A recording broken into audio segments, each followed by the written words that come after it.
नमस्कार दोस्तों, आप सभी का स्वागत है। दोस्तों, एक बार यमराज और चित्रगुप्त यमलोक में बैठकर बात कर रहे होते हैं। तभी चित्रगुप्त यमराज से पूछते हैं, हे प्रभु, किस कारण से मनुष्य की अकाल मृत्यु होती है? कौन से मनुष्य को संतान सुख नहीं मिलता है और कुछ मनुष्यों की मृत्यु शिशु अवस्था में ही क्यों हो जाती है? इसके पीछे क्या कारण है? तब यमराज चित्रगुप्त को बताते हैं, चित्रगुप्त, तुमने उचित ही प्रश्न किए हैं। इन सभी प्रश्नों का उत्तर मनुष्य की आदतों में छिपा होता है। मनुष्य जिस प्रकार का आचरण करता है, उसे उसी के अनुसार सुख और दुख भोगने पड़ते हैं। मनुष्य की अकाल मृत्यु होने के पीछे भी उसकी आदतें ही कारणभूत होती है।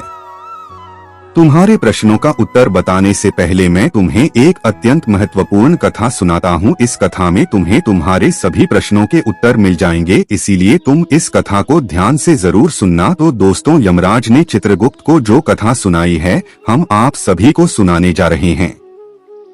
इस कथा में मनुष्य के आचार विचार, अच्छी और बुरी आदतें तथा जन्म मृत्यु के विषय में बहुत ही महत्वपूर्ण ज्ञान दिया गया है। इस ज्ञान को कभी आधा अधूरा नहीं सुनना चाहिए। तो चलिए बिना देरी किए शुरू करते हैं।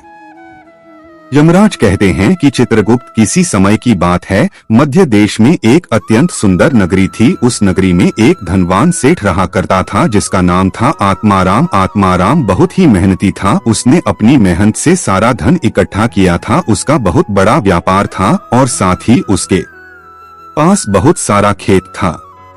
पूरे नगर में आत्माराम जितना धनी इंसान कोई नहीं था। सौभाग्य से आत्माराम के 3 पुत्र थे और 2 पुत्रियां उठी। आत्माराम के सभी पुत्र पुत्रियों का विवाह हो चुका था। आत्माराम के 3 बेटे उसी के साथ रहते थे और उसके कामकाज में उसकी सहायता करते थे। आत्माराम का बड़ा बेटा किशन बहुत ही समझदार और बुद्धिमान था। वह अपने पिता के सारे काम संभालता था। छोटा बेटा गणेश भी खेत देखता था और खेत के सारे काम करता था और तीसरा सबसे छोटा बेटा पढ़ाई करता था।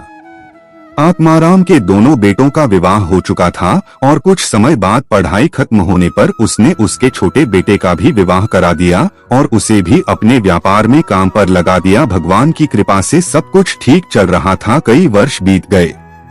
आत्माराम के बेटों ने उसके व्यापार को और बढ़ा दिया और जब आत्माराम की मृत्यु का समय निकट आया तो उसने संपत्ति का बंटवारा करने का सोचा और अपने तीनों बेटों को बराबर हिस्सा करके उसने अपनी सारी संपत्ति तीनों बेटों के नाम कर दी और बड़ी ही प्रसन्नता से उसने मृत्यु को गले लगा लिया। आत्माराम की मृत्यु के बाद उसके तीनों बेटे अपने अपने हिस्से में मिली संपत्ति को संभालने लगे। ऐसे ही समय बीतता गया। आत्माराम के बेटे अपने अपने घर पर हर साल अपने पिता का श्राद्ध करते थे और नदी में जाकर तपन भी करते थे, जिससे आत्माराम की आत्मा को शांति मिले। आत्माराम के बड़े बेटे को 3 अत्यंत सुंदर पुत्र की प्राप्ति हुई। फिर छोटे बेटे को 2 पुत्र और 1 पुत्री हुई, लेकिन सबसे छोटे बेटे को कोई संतान नहीं हुई। बहुत साल बीत गए, लेकिन सबसे छोटे बेटे को कोई संतान नहीं हो रही थी। उसने कई उपाय भी किए, लेकिन उसे कभी संतान सुख नहीं मिला, जिस कारण से वह सदा ही दुखी और निराश रहने लगा। कुछ साल बीतने के बाद आत्माराम के छोटे बेटे की तबीयत अचानक खराब हो गई और वह बीमार रहने लगा। उसने अपनी बीमारी के इलाज में अपने पास की सारी जमा पूंजी खर्च कर दी। वह दूर दूर से वैद्यों को बुलाकर अपना इलाज करवाता था। बीमारी के कारण वह अपने कामकाज पर ध्यान नहीं दे पा रहा था, इसीलिए उसकी परिस्थिति और भी अधिक खराब होने लगी थी। उसने कई बार अपने भाइयों के पास मदद मांगी और उनसे उधार पैसे लेकर जीवन का गुजारा करने लगा था। कई वैद्यों को दिखाने के बाद भी उसकी बीमारी ठीक नहीं हो रही थी, जिस कारण से वह बहुत दुखी रहने लगा था।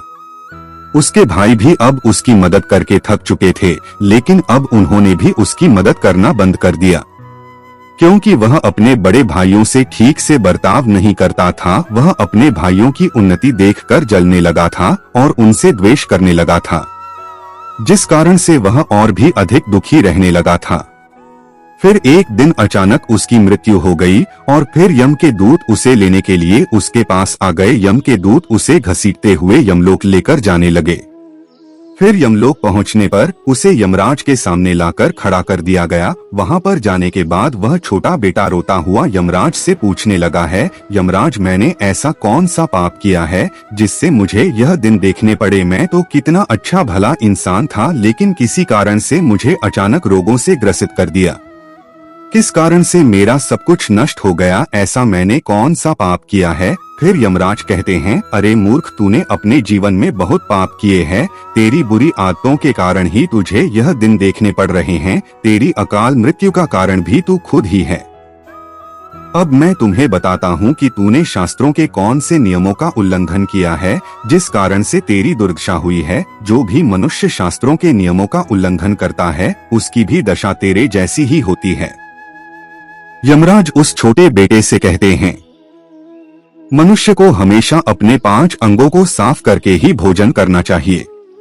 दोनों पैरों को तथा दोनों हाथों को और अपने मुख को जल से अच्छी तरह से स्वच्छ करके ही भोजन करना उचित होता है। इससे मनुष्य के शरीर से रोग दूर रहते हैं और व्यक्ति दीर्घायु बन जाता है। किंतु तूने तो बिना स्नान किए ही भोजन किया है।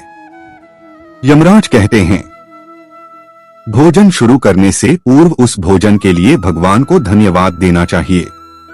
संसार के समस्त प्राणियों को भोजन प्रदान करने की प्रार्थना करनी चाहिए। इस प्रकार से अन्न देवता को प्रणाम करके भोजन करने से मनुष्य को कोई पाप नहीं लगता है। लेकिन तो उन्हें ऐसा कोई भी कार्य नहीं किया। तूने कभी ईश्वर का धन्यवाद नहीं किया। तूने कभी प्राणियों को भोजन नहीं दिया, कभी द्वार पर आए भिक्षुक को अन्न नहीं दिया। इसी कारण तेरी यह दुर्गति हुई है। यमराज कहते हैं, जमीन पर बैठकर भोजन करना ही श्रेष्ठ होता है।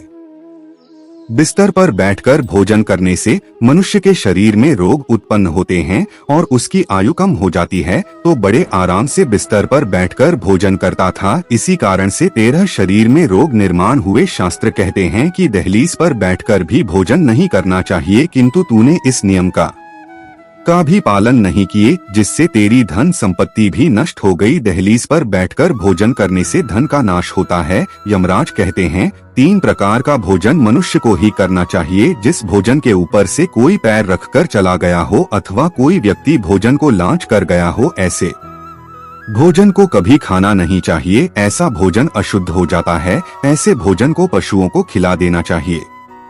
दूसरों के द्वारा लांघा गया भोजन खाने से मनुष्य की आयु कम हो जाती है और उसके शरीर में भिन्न भिन्न प्रकार के रोग उत्पन्न होते हैं। यदि भोजन में बाल निकल आता है तो ऐसा भोजन तैयार हो जाता है। यदि अन्य में बाल निकलता है तो उसे ईश्वर को कभी प्रसाद के रूप में नहीं चढ़ाना चाहिए और न ही स्वयं खाना चाहिए। ऐसा भोजन प्रेतों को प्राप्त हो जाता है।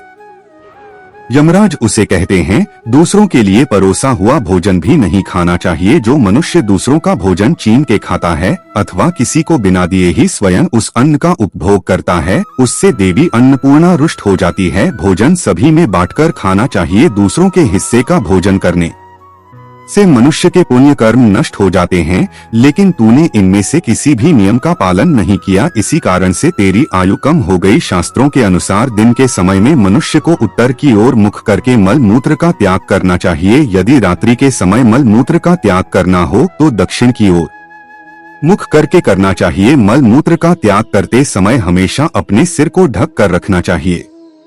किसी भी पेड़ के नीचे हुए के पास, नदी के किनारे के पास, गौशाला के पास, देव मंदिर, अग्नि के पास तथा शमशान भूमि के पास कभी मल मूत्र का त्याग नहीं करना चाहिए। शास्त्रों में कहा गया है, खड़े होकर भी मल मूत्र का त्याग नहीं करना चाहिए। इससे शरीर में रोग और विकार निर्माण होते हैं। इसके साथ ही पूरी तरह से निर्वस्त्र होकर भी मल मूत्र का त्याग नहीं करना चाहिए। चलते चलते कभी पेशाब नहीं करना चाहिए। इससे जीवन में दुर्भाग्य आता है। जूते पहनकर, छाता लगाकर भी मल मूत्र का त्याग करना अनुचित माना जाता है। कभी भी किसी स्त्री, गुरु, देवता, मंदिर और पानी की तरफ मुख करके आकाश में ग्रहों को देखते हुए मल मूत्र का त्याग करना अनुचित होता है। रात्रि में चंद्रमा और अग्नि की तरफ देखते हुए भी मल मूत्र का त्याग नहीं करना चाहिए। इससे जीवन में दुख और संकट आते हैं। मल मूत्र का त्याग करने के बाद उस भाग को स्वच्छ करना चाहिए तथा अपने हाथों को भी जल से शुद्ध करना चाहिए। मलमूत्र का त्याग करने के बाद किसी दीवार पर साफ नहीं करना चाहिए, इससे पशु के रूप में जन्म प्राप्त होता है। मलमूत्र का त्याग करने के बाद उसे अच्छे से ढक देना चाहिए और उस पर मिट्टी डालनी चाहिए ताकि कोई पशु उसे खाए नहीं। यमराज कहते हैं, मनुष्य को कभी निर्वस्त्र होकर स्नान नहीं करना चाहिए, इससे पितृदेव रुष्ट हो जाते हैं। पितृदेव रुष्ट हो जाने पर मनुष्य अपना सब कुछ खो बैठता है, किंतु तूने सदैव ही निर्वस्त्र होकर ही स्नान किया है, जिस कारण से तेरे पितृ भी तुझसे नाराज थे। इस प्रकार से यमराज उस छोटे बेटे को बहुत सारा ज्ञान देते हैं और यमदूतों से कहकर उसे नरक ले जाने की आज्ञा देते हैं। तो दोस्तों, इस प्रकार से मनुष्य को कभी शास्त्रों के नियमों का उल्लंघन नहीं करना चाहिए।